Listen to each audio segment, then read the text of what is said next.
Oh, you cheeky scamps, you were missing out on some Intel Extreme Masters Katowice. Don't you cough. I know you pressed the cough button, but I'm telling them you coughed. It's the Intel Extreme Masters Katowice 2019, and to my right-hand side.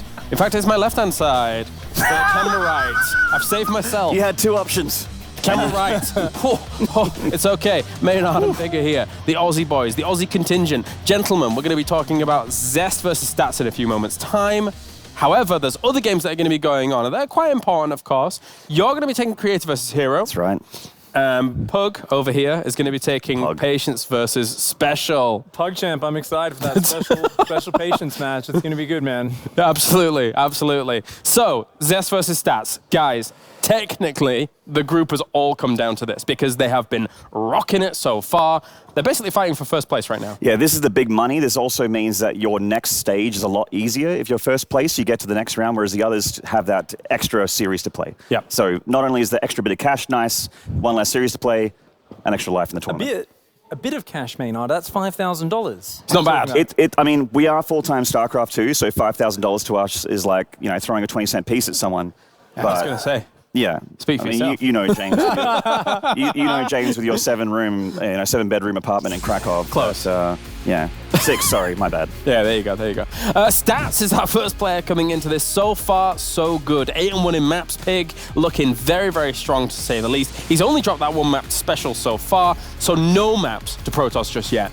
Yeah, he's got the stats to back up the skill. Whoa. Can I take my headset off and go backstage? Yeah, you can, it's all right. My goal to just make you cringe away off this desk is halfway complete, man. We're almost there. Honestly, Stats is an absolute beast. He's looking good. Zest has been his kryptonite at some periods in the past. Yeah. How are they going to match up here? Ooh, it's tough to say. I do kind of favor Zest at the moment. He looks, I mean, Stats has been very, very impressive. Yes. Zest is just so good at PvP, and he doesn't look like he's slowing down, you know what I mean? Would you consider his PvP delicious? I would. Oh. I would. Oh. So delicious it has to be bad for you. That's what his PvP is. Yeah, like the chocolate cake in the green room. Just like that chocolate cake in the green room. Dude, that chocolate cake is ruining me. So good. Let's talk about chocolate Zest cake. is ruining me. Like, I'm going to hop on the ladder, and I'm going to try and play like Zest has been playing in this tournament. I'm going to lose every single game, and I'm going to go back to doing things I can actually execute. All right, gentlemen. Well, enough of me talking about chocolate cake as we head over to the main event here of Group A. It's Zest versus Stats to find out who goes on to first place in the group. Welcome to the grand finals of IEM Katowice 2008.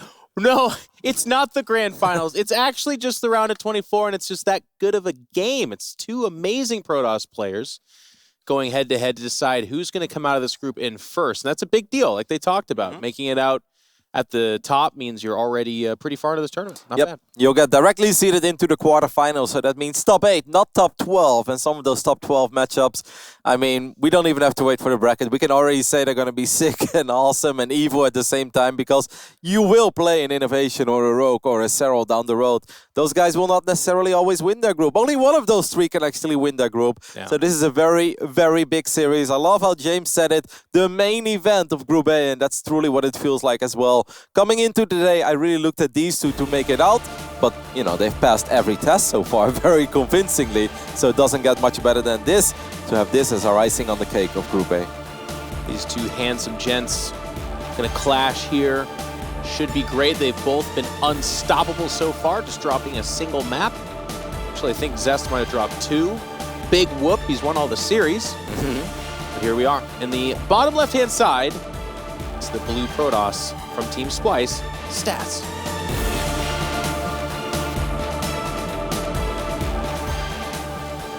And on the right top side, indeed, the man that has dropped 2 maps so far, but he's 4-0 in best of 3s, and that is the only stat. That matters. It is the one and only Zest. Somebody left a lot of that. Wasn't me. See a lot of proxy Stargates, especially on this map. Pretty ample for it. At this point in time, you don't need to move out with that probe. So right now, we're just in the formative stages of this. What do you want to see, Rod? I know you want to see Phoenix. You're not going to get that. What else do you want to see? Who says that I'm not going to get that? You're not going to get it. At least once in his best of 3. You're not going to get it. At least once in his best of 3. A Stargate into a couple of Phoenixes. it's going to happen at No, least once. not once. On this map, Jeff, I would actually like to see Blinkstalker play. I really think that Blinkstalkers have a lot of utility on this map, and I believe that it's always in your hands. I feel like there's a lot of builds in PvP that are obviously very good, but where it's kind of like, I'm gonna close my eyes and I just really hope that whatever you're doing is not perfect against what I'm doing. But I feel with Blinkstalkers, that's never the case on this map. There are some rough scenarios, don't get me wrong, there are certain pushes that can really hold you. Oracle play can be annoying to deal with, and Oracle play into a certain follow-up, but I really like Blinkstalkers on this map. I don't disagree with you at all. We'll have to see if that ends up being anything these guys are thinking about. Part of the problem I have with this, by the way, they're literally proxying in the exact same place they have earlier. I think that's so disturbing. Yep. Even Stats with that pylon, is he just building his second pylon by default there? I mean, next time I'm playing Stats, which will probably never happen, I'm opening up with a Zealot, Jeff, and I just send the Zealot Stats on the ladder? Yeah. Doing pretty well over there, Kev? Yeah, it's like, you know, I hit a little bit of a win streak, find myself at 6,700 MMR.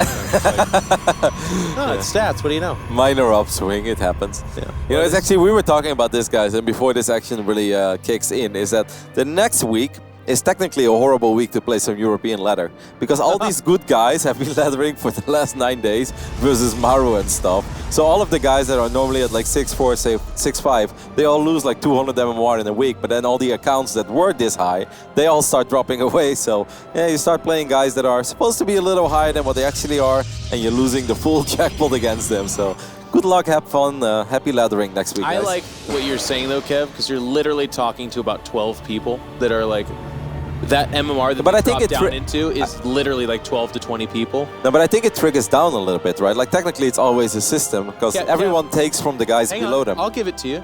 Let's call it 30 people. Okay? There's several tens of thousands of people watching. Oh, but now actually Stats is having some issues walling off. So these adepts, no, it's gonna be painful, but I think it's shot twice actually. I think it's 3 probes going down total. Look at you go, Kev.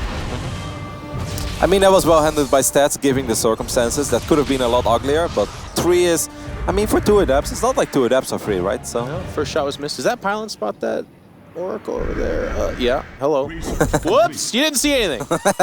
He's like, no, gosh, dang it, get out of here. Does Stats still have a shield battery in the main base? Let me take a look at that. About to have one.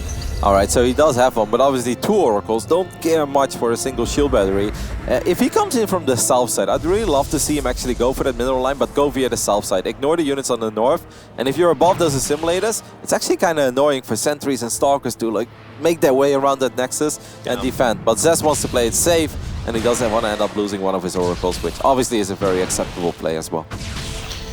Now, one thing to note, with the Oracles and the proxy target getting spotted, you'd kind of naturally look at that and say, well, that's really, really bad for Zest. It is. I'm not going to get, you know, I'm not going to tell you anything different. But what I will say is the 2 Oracles represent so much firepower and so much, like, you have to stay back. You have to have several stalkers in your mineral line.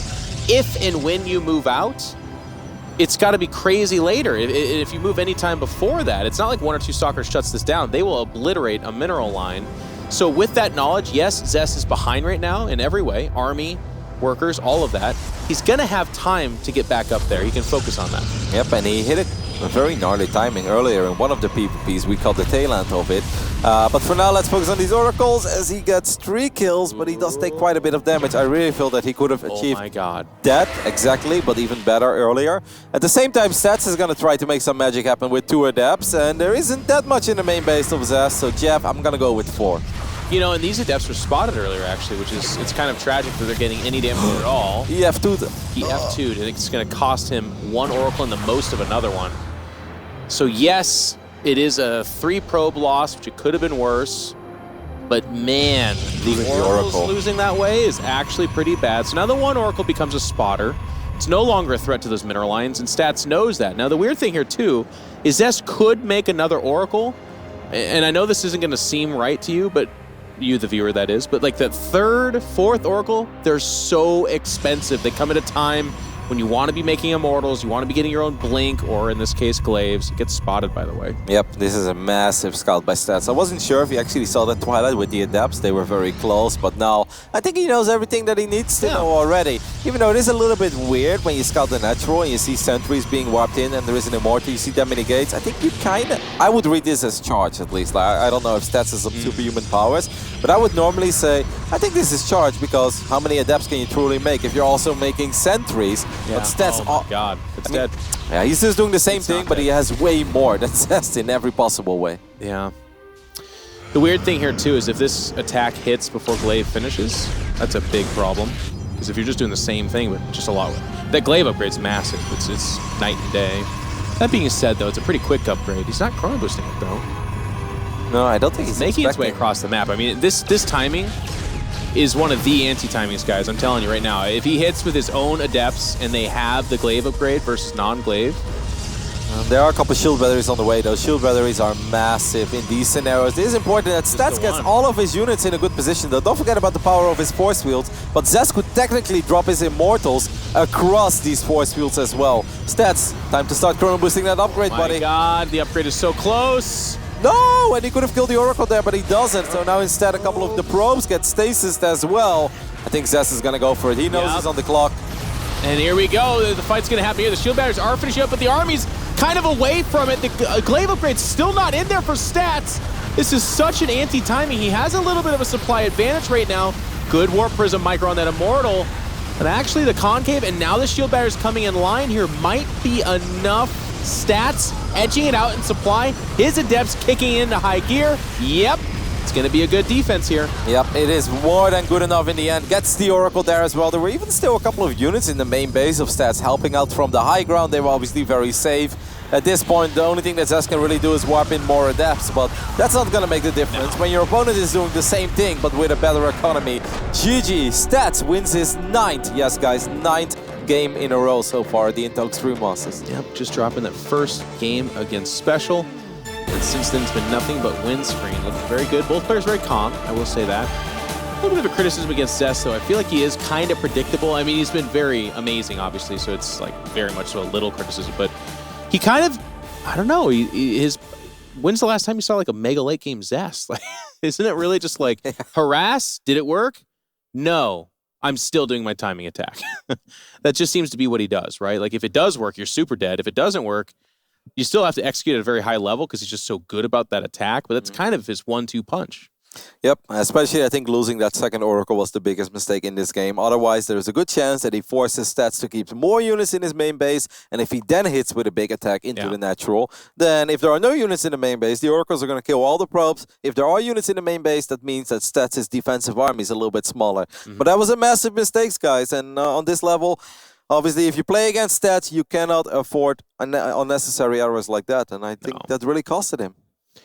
Yeah, good defense followed by a big mistake. I mean, a couple of mistakes, to be honest with you, because I have to reiterate this, but those adepts were spotted at Warpin, so it's not like they were, you know, this complete surprise. It's just that he did not prepare for it. They get into his main. They kill 3 probes they probably never should have, and then the F2 to respond to them was the mistake that cost him an Oracle as well. So a little bit of a crisis management miscue here from Zest, a rare one. But we're underway in game number 2 on Kairos Junction. And the top left-hand side, winning that first map, it's Splice's Stats. Winning 9 games in a row on the ladder is already so incredibly difficult. He's doing it at the Intel Extreme Masters round of 24. Let's see if this man can turn it around and secure the top spot of Group A. He's spawning in the right bottom side. It is our one and only Zest. I'll tell you what, I want to get snarky and be like, if I see proxy stuff, I'm going to be so disappointed. But especially at the Korean PvP meta, the belief is that you kind of have to. It's a little bit like that kind of Terran meta in TvP, unfortunately, where if you're building inside your main, it's just giving too much to your opponents, too much information. Even if you just expand off of that, you think that that's cool too. We've seen a lot of like Zest's MO in his PvP is, hey, Double Oracle will be sharking around out there, and like Rotterdam just broke down, even if it doesn't do a lot of probe damage, the idea of how much you have to stop that from doing damage means that a decisive timing attack could just end your life in that game. Yeah, and all of these Korean Protosses are so damn good with their timing attacks. Earlier I saw Zest make 3 Oracles, and then he just flew everything into the natural together And with a couple fought of with gateway units as well, and he fought with them. And that looked incredibly powerful as well, because, you know, often you like to have a couple sentries in PvP early on, and you're like, ah, with Force Fields I'll always be safe. Well, not if there's 3 Oracles beaming away at your sentries, because they will survive for half a second, and then all 3 of them are gone.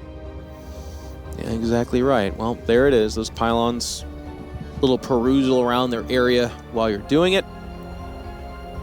And then stats is a couple of times not actually added on a proxy, but even just the pylon being outside the base, so when that hallucination comes in, it kind of signifies to the opponent, hey, there probably could be a proxy out there of something.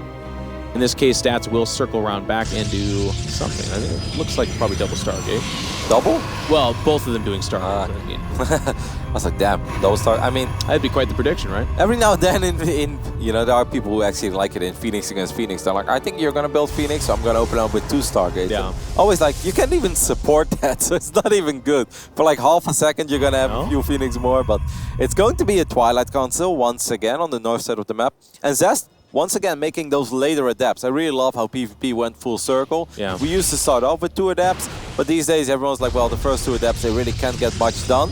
So what I'm going to do is make my 3rd and 4th gateway unit an adept, and that's when my opponent often doesn't expect adepts anymore, and it's more likely they do quite a bit of damage. And here's the funny thing about what you just said, though. Those 2 adepts, really bad about cracking that pylon right there, actually. So This is so crazy. I mean, it's going to be an even trade at best with Zest, right? Like, okay, yeah, he picked up the first Stalker, but I don't think he's ever going to get 2 of them. you know what's amazing about this, though, Roddy?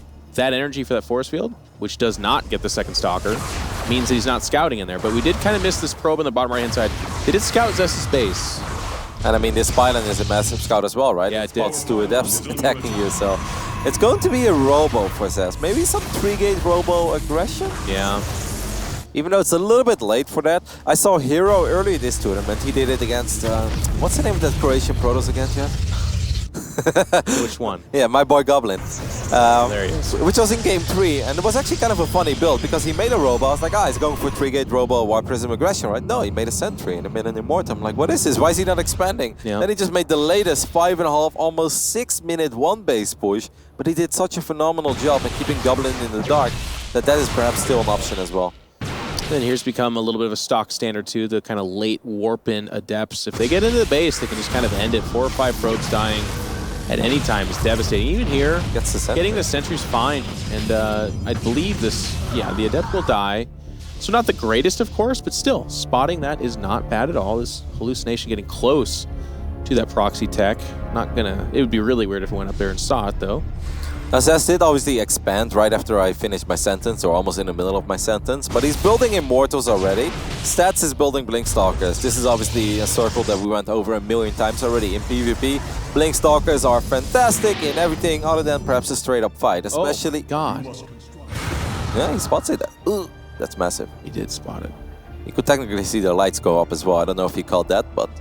I think with the amount of Stalkers that Zest saw so far, he's got a very good idea that Stats is actually going for a Blink opening. Oh, jeez.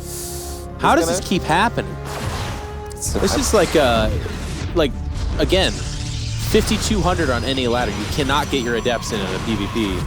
But that's also because these guys, they want to be so freaking active. They want to spot everything that's out on the map, and obviously defending becomes a lot harder if your units are all over the place. I mean, what you're saying is spot on, Jeff, because if I would do this, I'd also shade into 7 units. But Zest also just clearly knows that Zest is a very good player, and good players, they like to be active with their units, they like to control not just their main and the natural, no, they want to control everything. But that obviously makes you a little bit vulnerable.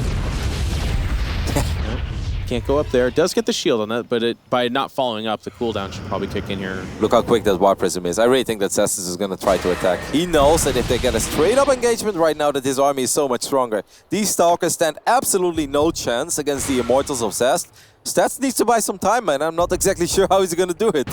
He's got some adepts circling around on the right side of the map, but I feel like Zest is too far out in the map and committed to ever even consider coming back at this point in time. He's absolutely not going to turn around for this. He's like, okay, if you really want to kill 6 or 7 workers, I wish you so much success and good luck, have fun.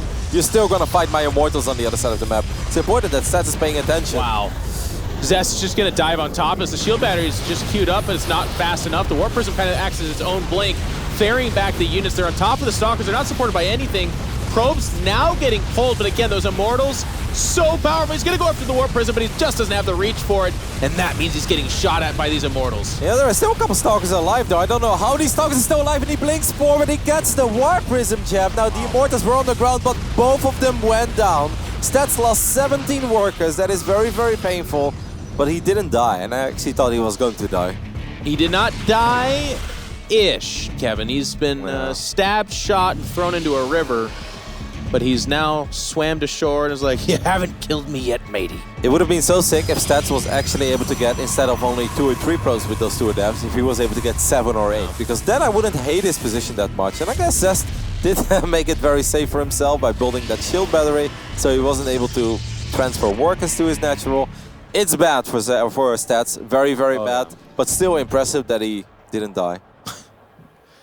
Well, yeah. you can be as impressed as you want, Kevin. He's super dead. These Adepts are going to make their way up here, and they are going to pile on the damage. The army is still so much better for Zest. Can he recall? No. Okay, Even a recall is expensive, but they're just getting 4 probe kills. It looks like they're going to make their way to the natural. Gonna probably get at least 1 or 2 more. So he will recall the Stalkers, but a little too late. I mean, if you're already down 15 workers, losing 7 more is what just became incredibly painful. Good job there by Zest, though, going for that follow-up, knowing that there's a good chance that Stats is once again gonna move out with those Blink Stalkers. Just like would be a shame for you if 2 Adepts would show up at this point, wouldn't it? Adepts getting their glaive upgrade on right now. I think it's a little bit weird, but honestly, if I had to put myself in the mind of Zest, they upgrade faster, and he's got things to do. He's like, let's get this done.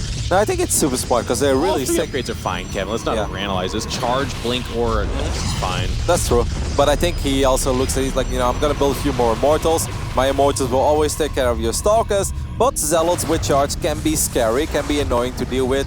Now, Zealots are not very good against Adepts with Glaives. Well, when you're this far ahead, it's just, like I said, it's anything. He could have not been doing upgrades. We'd be like, I love it. Just go kill him. Wow, he threw down a Stargate. Beautiful move. He'll never expect that. You know, it's like it's any of it.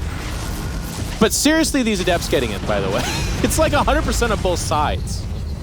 They just keep getting in. And unfortunately for Stats, he once again was on the worst end of all of that. He's getting a Templar Archives, which is very ambitious since he has 24 probes, and he's also getting charge and +2. I mean, the upgrades are going to be sick, guys. +2 against 0-0 is pretty amazing. The problem is, how is he going to stop this army from just running into his natural and once again killing 15 probes? That seems to be the big problem. Look at you being a great commentator. How is he going to stop this? He can't. It's a Megalodon. It's coming after him. Stalker's trying to buy a little bit of time here for these upgrades to synchronize. Our Temple Archive's almost finished. Imagine if he gets the Prism. Would you believe? If he gets the Prism before the next warp in. He'd have to dive so hard on that. Okay. No, I don't really believe You don't believe anymore? Nah, with a couple of Zealots, 2 shield batteries and an Archon are normally capable of wonders, but the Prism warping in even more Adepts makes it so incredibly hard. He is going to blink forward. He will get that Warp Prism. The problem is there are around 17 Adepts in his natural as well, and I don't think he's going to have an answer for those. No, it's just, this game was decided earlier, ladies and gentlemen. This expansion is null and void. As the great Latad would say, look at the supply, that's it, we're all tied up. The 9-game win streak was snapped. There is the celebratory swig of water. Adepts. It's like, yeah, 2 Adepts. They were good. Yeah, what does Zest think after each game? He just looks so calm. I think he looks at the graph and he sees that income graph of Stats dipping. Not once, not twice, but like 4 times. He's like, you know what? I should warp into Adepts more often and run him into the natural. Yeah. I think it would be funny if we entered in the mind of Zest, though, and he's like, F2, F2-1, F2-1. You know, it's funny as well. I can't believe AF2 that last game, though. That's amazing. It's so funny to see that. Kairos Junction is one of those maps where I wouldn't go Blink. You know, on Ultimatum it would make so much sense to me because it's such a such a large map and there is more room to blink into the main base and stuff as well. But Kairos Junction, I've said this many times, it's obviously a big map. If you're like on a 4 or 5 base scenario, there's going to be fights all over the place. But when it comes to these 2 base pushes, natural to natural, I think it's the second smallest map in the current map pool. Maybe Cyberforest is shorter, but that's about it. So to go Blink against someone like Zest, who obviously loves his timing attacks, loves any attack basically, as long as he can He just attack. likes attacking. Yeah. He's a big fan. It seems like it's always going to be hard to buy enough time with your Blink Stalkers when you can only basically blink back twice and then you're in your own natural. I don't disagree with you. I think the idea behind it, though, is that if you catch a Stargate build, you're just really, really far ahead. You can actually get a free win there. And then against everything else, you're not like in such a bad spot that you auto lose. So it's like, okay, win. And that's a pretty good draw for you. The map is small, so if you are facing attack, like you said, it can be really bad. But we've seen a lot of proxy Stargates. Really good attacks and good aggression by Zest there in Game 2. Finally snapping that winning streak that Stats has been on. And that means that we are going to the rubber match to determine who is going to get seeded into the quarterfinals at the Intel Extreme Masters Katowice.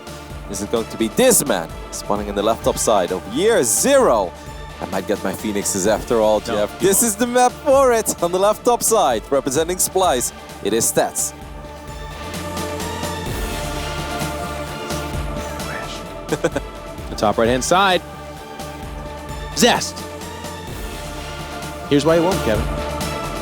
Dark Templars. No, it's because they believe you have to build your first tech building, or if you are building a tech building, you have to build outside of your base. And Proxy Phoenix that's a gamble. I mean, I'm calling it a gamble because I'm doing the commentator thing. I think it's terrible. It's just so dangerous and bad. And then you build a second Stargate in your main, but you already have one out there. And if they went blink, you're in so much danger of just losing the game anyways. Like, it just doesn't happen with these guys right now. I want you to be happy, you know? I'm happy already. I support you and your Phoenix endeavors, but it's not going to happen here. This is the map for it, though. If there was going to be a map... There's a chance. There's also a lot of area in your main base here where you could potentially hide some stuff. Like, this is a map where, you know, one hallucinated Phoenix will not necessarily always see everything. This map is so long as well. You are such a dreamer right now. You're over here like, you can hide it in this main base? No. Are you kidding me?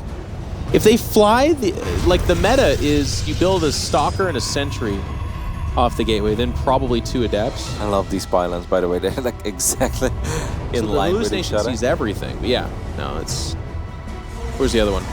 It's right here. Literally right there. But it seems like that probe is not going to stick around, by the way, to warp in any tech buildings. Zest is just going to enter this main base of Stats. And it's a 2 Adept opening for Stats. This could mean multiple things, Chef. Yeah. Ooh, a Robo. That's... I love how they both scout Is that... the lack of second pylon. Like, oh wow, you're proxying. Never saw that coming. I think it's going to be 3. This could even be a 4-gate in a weird way. Now, obviously, that's pushing it a little bit economically, but if you're only making a War Prism, this could actually be a 4-gate. Oh my god. Does it do it? It's so funny where Stas is hiding his stack as well. He's like, the Zelnaga Watchtower. That's something he's never going to check. He's not going to check the Zelnaga Watchtower. He absolutely is. Unbelievable. You know, I just can't catch a break today, can I? Well, he's got the Nexus. I mean, the Robo, like you said, it immediately means aggression. It is 3 gates at least. Maybe like an Immortal in a Warp Prism, something crazy like that. Yeah. But Zest is undeterred. He's going to let the Nexus keep going and add his own Robo. And it is Immortal, by the way, from Stats. Yep, and Stats, I mean, Zest is doing the exact same thing as Stats. The only difference is that obviously he invested in a Nexus, but that also puts a lot more pressure on Stats. And Stats open up with the 2 Adepts. The 2 Adepts are not going to be great in a straight-up fight with a Warp Prism. They can maybe help out if Zest decides to pull some probes, then it's very nice to have a couple of Adepts in the mix, but I kind of like the way that Zest is doing this, as long as he doesn't go crazy on the probes, you know, there's no need to go up to 35 probes right now, but he's absolutely not doing that. He is respecting this as much as you ever should, and if you're doing the exact same thing as your opponent, but you're defending and he's attacking, it should always be better for the defender. One difference, Kevin, and that's the Warp Prism. The Warp Prism is a big deal. And all the defender advantage is up there, right? Like, it's the high ground. So if you're killing your own shield batter and you have to come down to that low ground to save your Nexus, what advantage did you really have? I would really love it that if Stats gets this Nexus, he just backs off immediately. I'd be kind of sad to see him try to straight up win the game. Oh, the Adepts, I think this time it might actually finish up. I think Stats could potentially get quite a few probes here. One of the Adepts does get surrounded. That's a little bit unfortunate. Otherwise, he could really run deeper into this main base, but he's still going to get a couple of kills. He wants to get number 4 as well, and he gets 4. Now, the army of Stats kind of backed off that Nexus and gave the high ground to Zest, which I think is a very curious choice. Yep. Still has the Warp Prism, so his ability to get to this high ground, even despite the sentries, is there. Worth mentioning, by the way, Kevin, the DPS of the sentries, wow. For the main. Oh, that's actually a sick move. Elevator tactics. That is a sick It's a move. lot of sentries. It's like 6. Yep. 5. Okay, so that's a little afraid. I actually think if he would have gone a little bit more towards the left top side, I think he could have unloaded all units. Now, of course, it is dangerous if Zest pulls all the probes, but... Warp Prism now out for Zest, by the way. So that defense advantage I talked about, it's kind of gone. He's putting a Nexus down behind this. I think that's a really crazy... I mean, Kevin, that's rough. Like, I know at some point you kind of have to spend your money that way, but he's just going to be like 3 minutes behind. Yeah, but Zest cannot really build too many probes, right? As long as... Okay, that's a really good scout, though, by Zest. He is going to see it, and he actually drops a couple of force fields. He grabs one Stalker, and the other one is incredibly low on HP. Yeah. I mean, Stats is expanding, but he's still not done. So this is very awkward for Zest as well. He's like, okay, so should I transition? Okay, you are expanding, but at the same time, you're still in my face. He's going to try to drop a couple force fields as well, but of course, Zest has his own Warp Prism here. So he should be able to save. I want to say his units. Look at how much damage that Immortal took already. Yeah. And it's just backed up by a bunch of sentries, so the DPS is really low. But second Immortal is a huge difference there, by the way. 2 Immortals and a Warp Prism can hold off like infinity. I mean, look, Stats' Nexus is almost done now, and they're still even on workers. So I actually think it was a pretty sick decision. Yeah. Server getting a little bit of a perusal here. Both players opting to head into the Immortal drop phase. Wings of Liberty, Jeff. Those are your glory days. Yeah, I love it. So you have a couple sick... But without the Immortals, there's just nothing here. And he can also just go for the Nexus. Wow. Wow, this is actually sick. Really, really good force. But then now Zest is going to bring back his Warp Prism. He's going to drop his own Immortals on top of these units, and Stats immediately recalls. Sure, he loses 2 Stalkers, but I will gladly lose 2 Stalkers to kill the Nexus. What a sick move by Stats. Stats has actually played this so well so far. And that is where the aggressor, I think, had an advantage. He's just outside his base, and he sees the Warp Prism load up with the Immortal and says, okay, without that, I'm not afraid of anything you have. I just go right up to the high ground with my Warp Prism and army, and I just end this thing. All right, now Zest is immediately going to move out. He's like, hey, I'm going to unpower your robotics facility, and he's going to deny this observer as well. And I believe that Stats lost the other observer, right, in the main base. So Stats now 0 observers. And even though Dark Templars are incredibly unlikely at this point, no Protoss ever wants to have 0 observers and no Robo. And rebuilding that Robo is a bit of a pain as well. It's not, you know, it obviously is less expensive than it used to be, but at the same time, it's just revisiting a tech just to get like a defensive ability out there. So it's kind of a scary prospect, but he is going to have to do that. Another Nexus going down for Zest behind this, who's not all in on the concept. Be careful. I mean, you got to be so careful with your Stats now as well, because obviously he already recalled, so he can't recall again. And there are so many sentries on the side of Stats. Stats is going for his own Resonating Glaive. I mean, if I'm Stats right now, Jeff, I am worried about Dark Templars, believe it or not. It's like, okay, he's getting a Forge, by the way, because it's unlikely at this phase in the game, but there is a chance that Zest already went for a Twilight, and that he dropped it at this point. And you're like, oh my goodness, if DT show up, I'm actually losing this game. Good news for Zest here. He shows up to a natural mineral line and sees it not very densely saturated, so he knows he might be in a little bit of trouble, but he's not in that much trouble. And in fact, as we look at it, he's actually ahead 2 workers. I can't imagine he thinks that, but he is. This game has been so fun and so interesting back and forth because it's non-stop aggression and both players absolutely committing to their aggression, but also being satisfied at a certain point. Like, hey, this was good enough, and this was good enough as well. Stats is now going to rebuild his robotics facility. Obviously, eventually you're going to need one. The longer this game goes, the more you're going to need. Immortals are always good, observers are very important, and even a Warp Prism, I mean, what are you going to do without a Prism? Whoever wants to attack on a map as big as Year Zero without a Warp Prism? Both players getting pretty close here again in supplies, both in workers and in army. It is, like Kevin said earlier, that a depth upgrade for Stats, which I do think is a bit of an interesting choice. You can not mine the gases at your natural, add a bunch of gateways, and hit a pretty sick timing.